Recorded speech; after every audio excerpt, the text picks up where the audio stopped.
ঝামেলা হওয়ার সম্ভাবনা আছে।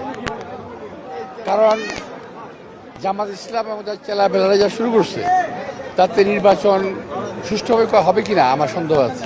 ইলেকশন ইঞ্জিনিয়ারিং এর ব্যাপারে আপনি একটা মার্কেটে ব্যবসায়ী সমিতির সাথে কথা বলেছেন। আপনারা এই ইলেকশন ইঞ্জিনিয়ারিং প্রতিরোধে কি কি ব্যবস্থা গ্রহণ করছেন? ইলেকশন ইঞ্জিনিয়ারিং প্রতিরোধে আমাদের জনগণ আমাদের প্রতিরোধের হাতিয়ার। জনগণের বাইরে আমরা কিছু করার নেই। ইলেকশন ইঞ্জিনিয়ারিংটা ইটস ভেরি ডিফিকাল্ট থিং। এটা ভিতরে ভিতরে কী করে ফেলবে এটা বলা খুব মুশকিল। নির্বাচনে প্রচারণার জন্য যে স্বল্প সময় দেওয়া হলো এ বিষয়ে আপনার অভিমত কি? না, এই স্বল্প সময়ে নির্বাচন হয় না এবং করার ঠিকও না।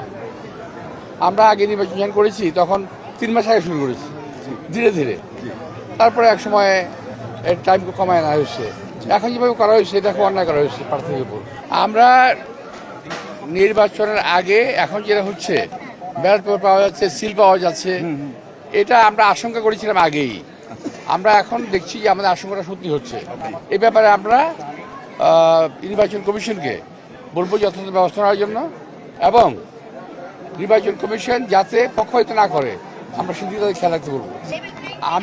আমি আশা রাখি তাদের দায়িত্ব পালন করবেন, কিন্তু বিশ্বাস করতে ভয় হয়। ওদের ইদানিং ওদের কিছু কার্যক্রম দেখে আমার বিশ্বাস করতে কষ্ট হচ্ছে। বিকজ আমি অনেকগুলো কমপ্লেন দিয়েছি, তারা একটা অ্যাডমিট করে নাই, মানে অ্যাকশনে যায়নি।